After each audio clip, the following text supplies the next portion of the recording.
Brittany Spanos joins us now. She's a journalist who covers pop music, and Brittany also teaches at NYU, where one of the courses she's offered is on one Taylor Swift. Brittany, good to have you with us. Thank you. I think when I first heard about this, I thought, no way this is happening. She has untold amount of money. She has a very interesting relationship with privacy, which we can talk about another. This was like this was a spectacle. I thought this was confined a to ruse. this arena in New York City. What did you make of it? Yeah, I thought it was a decoy. I thought that she was going to do it. I mean, she has so many properties, as she, a multi-billionaire, does. And so I was like, maybe it'll be in Kansas City, Rhode Island, in Nashville, Pennsylvania. I was like, there's so many options. Yes. But this was a big surprise. But I think this is a very new type of relationship for Taylor, where it is very public-facing. They go to events together. They do the very celebrity couple things, which she really hasn't ever done with any of her past partners. It's always kind of been a little bit behind the scenes. So it makes sense that this is a couple that celebrates Sitting with her husband at the Cavaliers, now husband at the Cavaliers game, until the Haim sisters, I guess, re-upped him. Or one-upped him at the finals. All right. As we're talking about America, we're talking about the Declaration of Independence. We don't have a monarchy here. Yeah. We don't have royal weddings here. Is that why we care about this? And I'm using we loosely. But, why do we seem to care so much about this? I mean, what we've seen with Taylor Swift as a celebrity in the last few years, specifically with Eras Tour, which is around the time that her and Travis met. Travis being a man with multiple Super Bowl rings, this is... And Travis, we're on a first-name basis. Travis. Yeah, Travis. They have the sort of the pillars of celebrity culture in America, right? It's a football star, pop star, two very well-known figures in their fields, and it's sort of the ultimate type of coming together of an it couple. They are very celebrated, very talented, and also just well known globally. Yeah, two different but very big fan groups kind of merging. Yeah, and so it's really incredible. It's been so interesting to see how that's developed in terms of Taylor kind of reaching this pinnacle in her own career. Travis obviously won a Super Bowl within the first year that they were dating. It's kind of the very prom king and queen vibe to it. So there is that royal couple element, but I think that's why everyone was interested. It's kind of hard for any of them to go anywhere anyway, so I guess everyone's going to crowd around MSG. So rent out a large hunk of the city. Yeah, exactly. Let me ask you about the way in which she kind of cultivates her personality, or perception of her personality and image,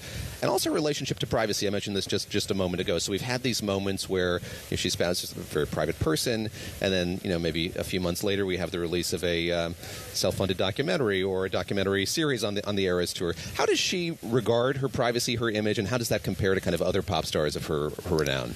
I think Taylor tries to find the intersection of it. She really tries to find the fact that she is a singer-songwriter in the canon of many singer-songwriters before her. Joni Mitchell. I mean, she had Paul McCartney there, right, and Stevie Nicks, and they are both songwriters who do this, which is being able to pour your personal life into your music. And so she very much reveals who she is through her songs, but then kind of lives the life outside of it. And so we kind of learn about it with the next album of what she just went through, what she just experienced. So, I think she doesn't shy away from the fame of it all. She doesn't shy away from the fact that she's singing about famous people she's dated or is friends with or has feuds with, or, any sort of those experiences. But she kind of finds that sort of semi-happy medium. Obviously, again, she is a very different kind of celebrity in the sense that she's super famous. And so, she knows that if she goes to a studio on 8th Street in Manhattan, there's going to be hundreds of people crowding on 8th Street to go see her.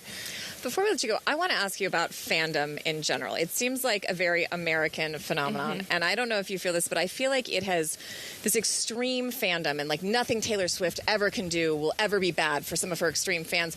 Do you feel like that's permeated other parts of our society, like it's sports fandom, and even the way people look at politicians or issues? They're so immovable now because there's this tendency to just commit and stay with it, ride or die, and that can maybe not always be a great thing. Yeah, I mean, it does feel like such a product of the internet age, where I feel like through social media, the community of fandom is now very much commodified and very much exists in a network way, versus fandom before used to be just going to the concerts and meeting other people, or going to a game and meeting other fans. So, I think it's that kind of experience of that anonymity of the internet with the sort of, network that you're building through that makes the fandom even more intense, even more kind of parasocial, really passionate in a way that sometimes moves into kind of a weird negative way. So I think a lot of that is just the constant experience of it, the 24/7 experience of being a fan these days. And the fact that you can see her go everywhere, right? I mean, you Yeah, have to you're buy a watching- magazine to see like a picture of somebody out on the street. Yeah, like you know where she went to dinner every night, you know what she's wearing every day, you know who she's hanging out with, you know who her friends are. Like,